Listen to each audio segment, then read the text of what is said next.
오늘 본문은 복음서 중에서 제자들의 영적 상태, 특히 베드로의 영적 상태를 나타내고 있습니다. 이것은 단지 베드로 한 사람만의 이야기가 아니라 실패하고 무너진 자들의 이야기고 오늘 저와 여러분의 이야기인 줄로 믿습니다. 요한복음 21장 이렇게 시작하고 있습니다. 베드로가 이렇게 얘기합니다. 나는 물고기 잡으러 가겠노라 라고요. 이 한마디에 많은 것이 담겨져 있습니다. 겉으로 보면 단순한 말인 것처럼 보이지만 나는 물고기 잡으러 가겠다라는 이 말 속에는 베드로의 포기, 실망, 그런 깊은 수치심까지 포함되고 있는 것이 나는 물고기 잡으러 가겠노라는 말씀입니다. 베드로는 원래 갈릴리 어부였습니다. 누가복음 5장을 보시게 되면 밤새도록 그물을 던졌지만 아무것도 잡지 못하자가 예수님께서 찾아오십니다. 그래서 주님이 멍하세요. 오른 바닥 깊은 곳으로 가서 그물을 던지라 라고 얘기를 해요. 근데 베드로가 순종을 합니다. 근데 그물이 찢어질 만큼의 물고기를 얻게 됩니다. 그러자 베드로가 무릎을 꿇고 뭐라고 얘기냐면 주여 나를 떠나소서 나는 죄인입니다 라고 얘기를 한단 말이죠. 이때 주님이 뭐라고 말씀하시면 무서워하지 말라. 너는 이제 사람을 낚는 어부가 되리라. 사람을 취하게 되리라 라고 얘기를 한단 말이죠. 이게 베드로의 부르심이라는 거예요. 물고기를 잡는 사람이 아니라 사람 낚는 어불로 베드로의 부르심을 불러주셨다라는 거예요. 근데 지금 베드로는 다시 우리의 배 위에 앉아서 그물을 이렇게 들고 있습니다. 이것은 단순한 일상의 기한이 아니었습니다. 부르심의 자리에서 생계의 자리로 바꾼 것이고요. 사명의 자리에서 익숙한 자리로 되돌아가는 것이었습니다. 그것도 왜냐하면 베드로가 주님을 3번이나 부인했잖아요. 닭이 울던 그 새벽에 예수님과 눈이 마주쳤던 그 순간 베드로는 울면서 나갔습니다. 눈물이 채 마르기도 전에 부활의 소식을 전해 들었고요. 베드로의 마음에는 여전히 배반의 기억이 자리 잡고 있었단 말이에요. 그럼 이런 생각을 했을 겁니다. 나 같은 사람이 무슨 제자야. 나 같은 사람이 어떻게 주님의 양을 칠 수 있겠어? 내가 어떻게 그렇게 살 수 있겠어? 그냥 고기나 잡자. 나 그냥 다시 고향으로 돌아갈래? 라는 그게 속마음이었더라고요. 그리고 다른 제자들에게도 얘기합니다. 나 고기 잡으러 갈 때인데 너희를 어떻게 할래? 야 그럼 나도 같이 갈래? 라고 하는 얘기가 오늘 본문에 우리도 함께 가겠노라 라는 얘기예요. 그들은 밤이 새도록 그물을 이렇게 또 던졌습니다. 근데 아무것도 잡지 못했어요. 주님을 떠나서 아무것도 할 수 없다라는 진리는 베드로를 지금 온몸을 배우고 있는 거예요. 이게 무슨 말이냐면 요한복음 15장 3절 말씀을 보시게 되면 이렇게 쓰여져 있습니다. 나는 포도나무요 너희는 가지라. 그가 내 안에 내가 그 안에 거하면 사람이 열매를 많이 맺나니 나를 떠나서는 너희가 아무것도 할 수 없느니라. 여기 끝에 보면 이렇게 써 있습니다. 나를 떠나서는 너희가 아무것도 할 수 없느니라. 이 말씀이 새벽 갈릴리 바다 위에서 텅 빈 그물로 증명하고 있다라는 것입니다. 새벽이 밝아온 무렵이 되었습니다. 바닷가에 한 사람이 이렇게 서 있어요. 제자들은 그가 누구인지 알아보지 못했습니다. 근데 그 사람이 먼저 얘기를 합니다. 여러분 고기가 있습니까? 라고 하자 사람들이 뭐라고 했냐면 제자들이 없습니다 라고 얘기해요. 그러자 이렇게 얘기해요. 이번에는 그물을 배 오른편에 한번 던져보라 라고 얘기를 해요. 그래서 제자들이 한번 또 던졌어요. 오른편에. 그랬더니 엄청나게 많이 잡히게 됩니다. 그 순간 요한이 뭐라고 외치냐면 주님이십니다 라고 얘기해요. 그 소리를 듣던 베드로는 겉옷을 이렇게 두르고 바다로 뛰어갔습니다. 그 물고기가 153마리가 잡혔는데도 베드로는 그것이 중요하지 않고 그가 원하는 건 주님이었기 때문에 물고기를 버려둔 채 주님께로 달려갔다라는 얘기예요. 이 장면은 누가복음 5장의 데자뷰입니다. 그때도 밤새도록 잡지 못했는데 문이 찢어질 정도로 기적이 일어났습니다. 근데 그리고 이번에도 또 기적이 일어나요. 153마리의 물고기를 잡게 되었지만 찢어지지 않았습니다. 이것은 첫 번째 부르심을 재현한 것이고 동시에 회복을 재현한 사건입니다. 나는 여전히 너를 부르고 있다. 나는 너를 아직 포기하지 않았다. 나는 변하지 않았다. 그러니까 나와 같이 함께 주의 제자로 가자라고 얘기하고 있다는 거예요. 물고기가 가득한 그물을 끌고 해변에 왔을 때 제자들은 놀라운 장면을 목격합니다. 예수님이 숯불을 피워놓고 생선과 떡을 준비해 놓았습니다. 부활하신 주님이 직접 식사를 준비해 놓은 것이죠. 근데 거기에 뭐가 있습니까? 숯불이요. 이 단어를 들을 때에 베드로 마음속에는 무언가 스쳤을 거예요. 요한복음 18장에 베드로가 주님을 부인했던 그 순간 대제사장의 뜰에 숯불이 피워져 있었거든요. 그 숯불 곁에 서 있는 힘없는 여종한테 베드로는 3번이나 부인했습니다. 나는 그를 알지 못합니다. 이 세 번 부인할 뿐만 아니라 저주까지 하면서 욕까지 하면서 부인했다라는 거예요. 이런 사람이 사도가 될 수 있을까요? 이런 사람이 다시 리더가 될 수 있었을까요? 오늘 본문은 이걸 해결해 주고 있는 본문입니다. 베드로가 여전히 사도인가 여전히 제자인가를 묻고 있습니다. 성경은 인간의 결함, 인간의 잘못에 대해 하나님의 부르심이 잘못되었다고 말하고 있지 않습니다. 베드로의 저주 부인으로 인해 사도됨이 취소되었다, 좌절되었다라고 말하고 있지 않다라는 거예요. 한 번 부르심은 영원한 부르심으로 이어지고 있다라고 성경 우리에게 가르쳐주고 있습니다. 우리도 마찬가지예요. 우리가 이 모양 저 모양으로 하나님 우리를 불러주셨지만 그 부르심에는 이유와 목적이 다 있음에도 불구하고 내 스스로 하나님이 나를 불러주셨지만 나는 그거에 감당할 수 없어. 나는 하나님 앞에 죄인이야. 나는 하나님 앞에 너무 많은 큰 죄를 졌고 실수를 너무 많이 했으니까 나는 주님께 나갈 수 없어. 이거 내 생각이라는 거죠. 하나님 어떤 경우에도 작정하신 계획이나 목적을 끝까지 이루시는 분이라는 거예요. 그래서 하나님 한번 부르심은 영원한 부르심으로 이어진다는 것을 기억하셨으면 좋겠습니다.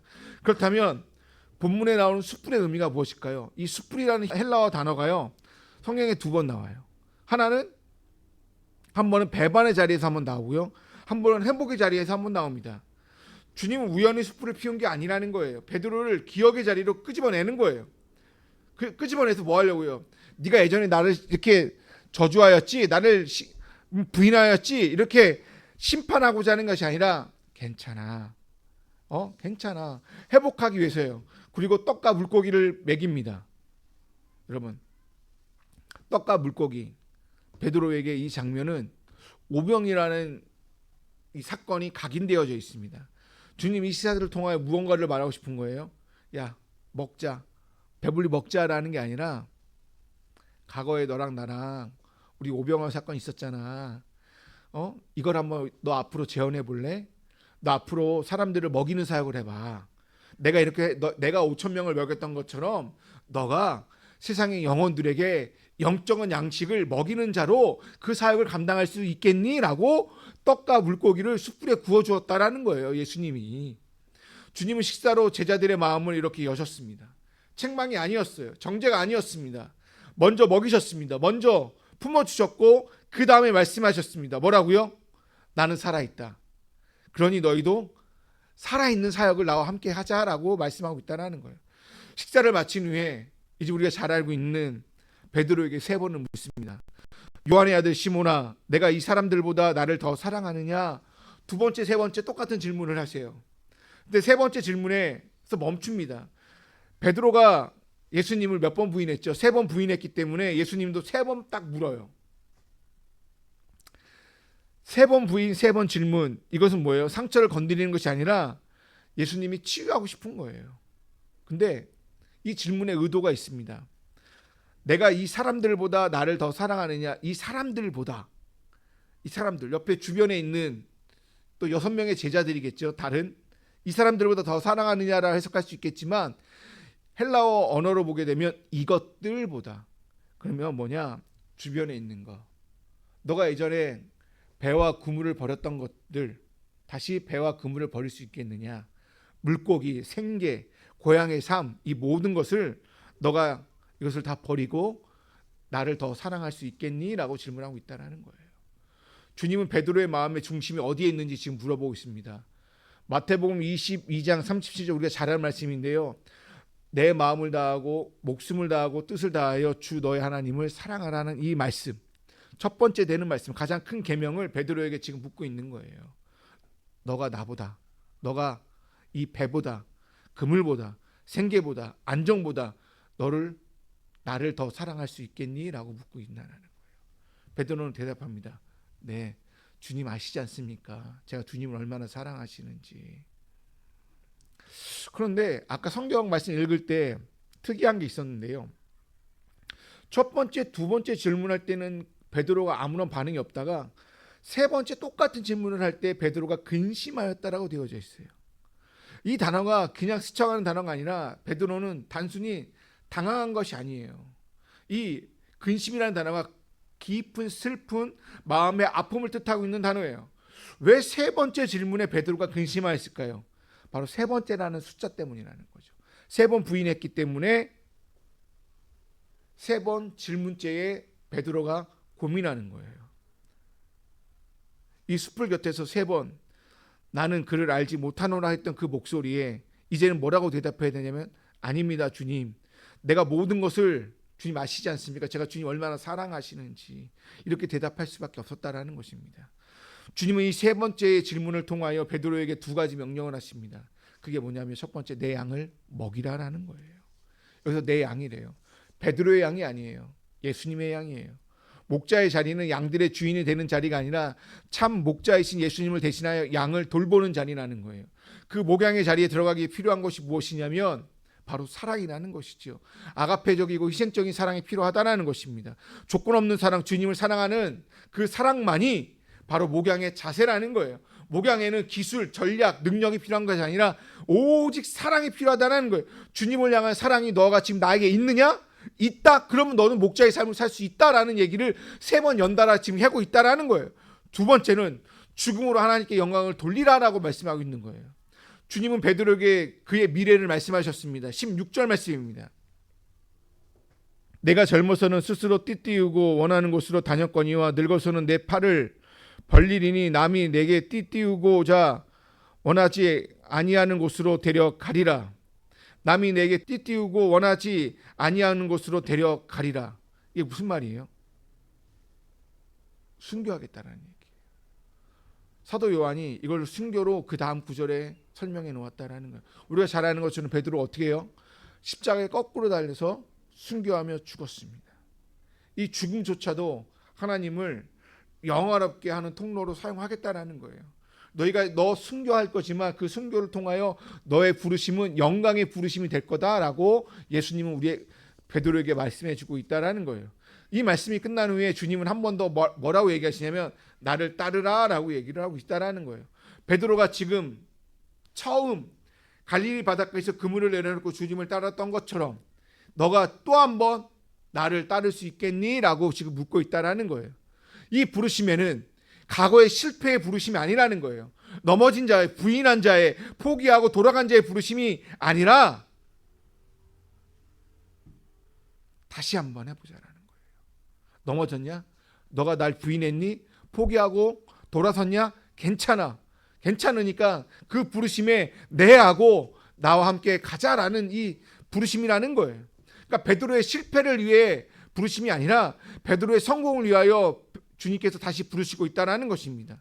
근데 베드로는 주님 곁에 있던 그 사랑하는 제자를 돌아보면서 뭐라고 질문하냐면 주님, 이 사람은 어떻게 됩니까? 라고 물어요. 그러니까 사랑하는 요한한테 얘기해요. 요한한테 얘기하는 겁니다. 나는 순교의 길을 걸어가는데 저 사람 세베대의 아들 요한을 얘기합니다. 세베대의 아들 요한은 어떻게 됩니까? 주님이 뭐라고 얘기하냐면 이렇게 얘기합니다. 22절인데요.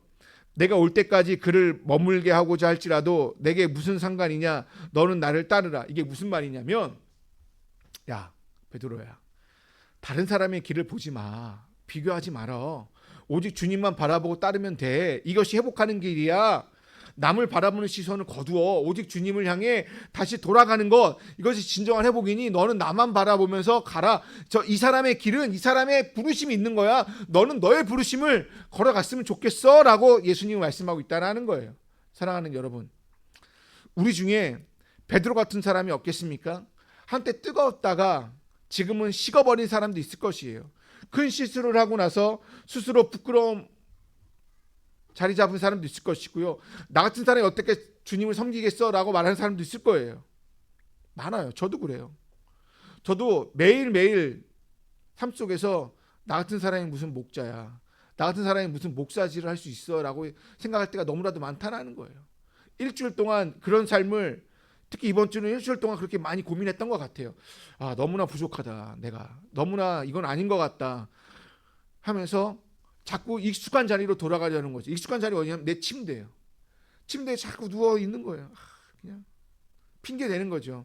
아, 나 피곤해. 아니야, 나 생각하고 있는 중이야. 라고 침대 속에 자꾸 들어가는 거예요. 주님이 말씀하고 있습니다. 뭐라고요? 너가 나를 사랑하느냐? 너가 이 배보다, 이 그물보다, 그리고 먹고 사는 문제보다 나를 더 사랑하느냐라고요. 여러분, 이 질문은 책망하고자 하는 질문이 아니에요. 이 질문은 초대입니다. 너가 나에게 다시 오라라는 초대, 다시 시작할 수 있다라는 초대, 나를 따르라는 초대입니다. 우리가 회복해야 될 것은 세 가지가 있는데 그 중에 첫 번째가 뭐냐면 제자됨의 회복입니다. 베드로는 업으로 돌아갔어요. 근데 주님이 다시 제자로 부르셨습니다. 우리도 늘 익숙한 자리로 돌아갈 때가 있습니다. 옛사람으로 돌아갈 때가 있어요. 근데 주님은 우리를 다시 한번 부르시고 있다라는 거예요. 야, 누구야? 다시 나에게로 돌아오지 않을래? 주님이 한번 부르시면 철회하는 법이 없습니다. 우리가 회복되어야 할 것은 먼저 주님의 제자임을 기억하셨으면 좋겠습니다. 나는 주님의 사람이야. 나는 주님의 부르심을 받은 사람이야 라는 정체성을 가지고 살아갔으면 좋겠습니다. 두 번째는 내 양을 먹이라 라는 말은, 이 양은 오늘날로 말하면 교회를 얘기합니다. 주님의 교회를 사랑하는 거예요. 내 양을 먹여라. 베드로에게만 준 것이 아니라 우리 모든 사람에게 주었다라는 것이죠. 교회는 주님의 몸입니다. 양들은 주님의 양들을 얘기합니다. 그러면 우리에게 주어진 양들, 우리 벼라교회에 속해져 있는 이 양들을 우리가 사랑할 수 있겠니? 라는 질문에 네, 사랑할 수 있습니다 라고 얘기해요. 근데 오늘날 많은 교인들이 떠납니다. 상처를 받았습니다. 실망했습니다. 지쳤습니다. 낙심됐습니다. 이런저런 이유로 떠났는데 마음 이해가 되지만 우리가 해야 될 뭐냐면 그들에게 다가가서 내 양을 먹이라는 그 말씀, 그들을 회복할 수 있게끔 다가가서 그들을 위로해주고 그들을 격려해주고 그들을 붙잡아주는 것이 교회와 함께하는 회복이라는 것입니다. 마지막 세 번째는 뭐냐면 아가페의 사랑으로 돌아가는 것입니다.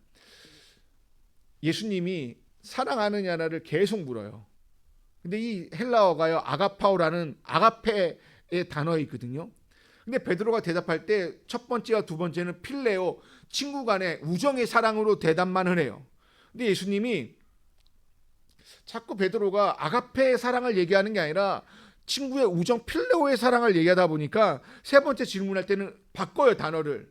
너가 나를 사랑하느냐의 단어를 아가파오라는 단어가 아니라 필레오라는 단어로 바꿔서 사용해요. 그러니까 주님이 베드로의 수준으로 이렇게 내려와서 주님의 방식으로 우리에게 지금 질문하고 있는 거예요. 너가 그렇다면 친구들 사이에 정겨운 그 우정을처럼 너가 나를 사랑할 수 있겠니? 라고 얘기를 하는 거예요. 그때 주님이 베드로가 뭐라고 하냐면 네, 그럼 사랑할 수 있습니다 라고 얘기를 해요. 근데요, 베드로가 세 번 다 필레오 친구 사이의 우정에 관한 사랑으로 얘기했지만 베드로가 사역을 하면서 죽을 때는 십자가에 거꾸로 달리게 한 이 죽음은 아가페적인 사랑이었다라는 거죠.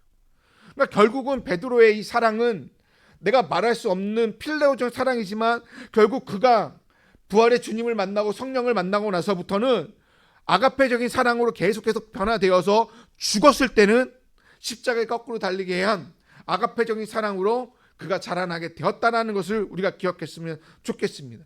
지금 있는 사랑, 지금 드릴 수 있는 마음을 주님께 드렸으면 좋겠어요.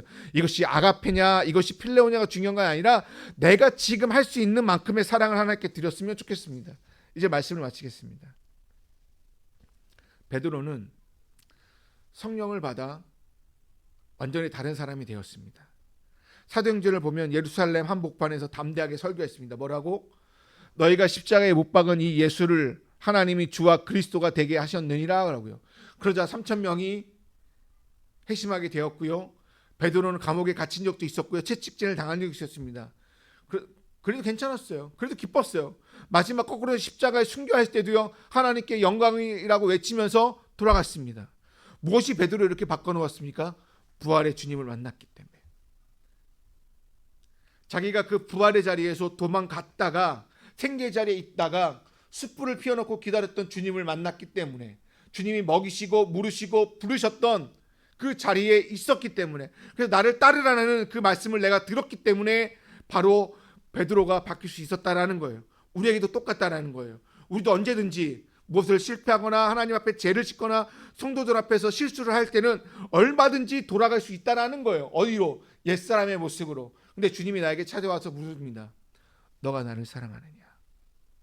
너가 이것들보다 나를 더 사랑하느냐라고 묻고 있다라는 거예요. 이때 우리는 이렇게 고백해야 됩니다. 주님, 다 아시지 않습니까? 제가 주님을 얼마나 사랑하는지.